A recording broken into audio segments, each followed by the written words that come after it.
Bila shaka unaifahamu filamu ya Yesu ama Jesus kama wengi wanavyoita. Aliigiza filamu hile kama Yesu, jina lake halisi ni Brian Deacon. Huyu ni mwigizaji wa filamu na alizaliwa mnamo tarehe 13 mwezi wa pili mwaka 1949 huko Oxford nchini Uingereza. Akiwa ni mtoto wa pili katika familia yao, baba yake akiwa fundi makenika na mama yake akiwa nesi. Brian alipita kwenye mchujo mkali wa waigizaji zaidi ya 1000 ambao walifanyiwa mahojiano, huku 260 wakijaribishwa kuigiza kama Yesu.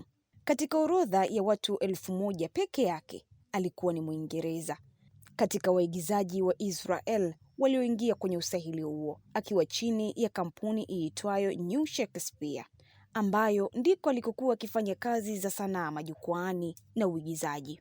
Brian amewahi kusikika akisema kabla ya kuchaguliwa alikutana na mtihani wake wa kwanza uliokuwa ukitoka kwa wakala wake aliyemvunja moyo kwa kusema kuwa hataweza kuigiza kama Yesu.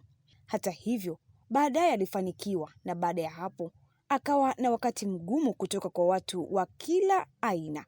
Kila mmoja alikuwa akijaribu kumwelezea jinsi anavyotakiwa kuigiza sauti ya Yesu, vitendo na mambo mengine, ingawa yeye alisema atatumia sauti yake na maelezo kutoka kwa mwongozaji. Brian amewahi kusema wiki 3 kabla hawajaanza kurekodi filamu hiyo, alisoma kitabu cha Luka Mtakatifu zaidi ya mara 20 kwa kuwa filamu hiyo imenukuliwa katika kitabu hicho. Kusoma kwake huko amedai kulimpa nguvu na moyo wa kuigiza filamu hiyo na kuweza kumfahamu vyema Yesu Kristo kuwa ni mtu wa aina gani. Filamu ilitumia muda mrefu kukamilika. Palikuwa na waigizaji wengi na waliigiza kwa masaa mengi, yaani kuanzia saa 10 za alfajiri mpaka jioni sana. Siku moja anasema wakati anaigiza alikuwa anawaombea watu. Mara mwanamke mmoja alimshika mkono wake. Kumbe alikuwa na mapepo. Alipomwombea, mapepo yalimtoka mwanamama huyo, jambo ambalo lilimfanya aokoke mara moja baada ya kumaliza kuigiza filamu hiyo. Brian alikutana na mtihani mwingine. Ni siku walipokuwa hotelini mjini Tel Aviv, ambapo hoteli aliyoifikia iliwaka moto. Licha ya kwamba wote walitoka salama, tukio hilo lilichukuliwa kama mpango wa Ibilisi kuipinga kazi hiyo iliyokuwa ikiendelea. Haikuwa kazi rahisi kurekodi filamu hiyo, ukizingatia kipindi hicho teknolojia ilikuwa duni sana. Baada ya kumalizika kurekodi kwa takriban miezi 18, filamu hiyo ilianza kuonyeshwa kwa baadhi ya watu, na ndipo hata yeye kwa mara ya kwanza akaona ni kwa jinsi gani filamu hiyo ilivyokuwa na nguvu. Baada ya filamu hiyo, Brian alirudi kuigiza majukwaani na kwenye runinga, ambapo kwa miaka zaidi ya 30 sasa tangu kutoka filamu ya Yesu, tayari imetizamwa na watu bilioni 3 duniani kote katika nchi 233 kwa takwimu za mwaka 2001.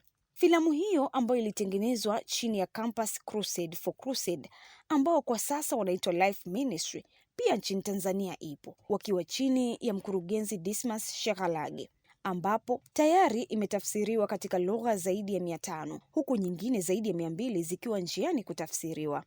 Brian anawaambia watu kwamba yeye ni mwigizaji tu na sio Yesu kama watu wengi wanavyomchukulia. Filamu nyingine alizowahi kushiriki ni pamoja na AZ and Two Notes ya mwaka 1985, The Feathered Serpent ya mwaka 1976 hadi mwaka 1978, na tamthilia iitwayo Lilie iliyoigizwa mwaka 1978 akitumia jina la Frank Miles. Kwa sasa ni mzee, ingawaje bado anajihusisha na masuala ya filamu, na mwaka 2013 alicheza filamu yake ya mwisho inayokwenda kwa jina la Mistaken. Alifunga ndoa yake ya kwanza na Rula Lenska, ambapo alizaa naye mtoto mmoja aliyefahamika kwa jina la Lara Deacon, na ndoa yake ya pili alioana na mwanamama Natalie Bronch mnamo mwaka 1998. Na hii ndiyo historia fupi ya Brian Deacon, mwigizaji maarufu na mwigizaji mkuu wa filamu ya Jesus ama Yesu. iliyoigizwa mwaka 1979 huko nchini Israel.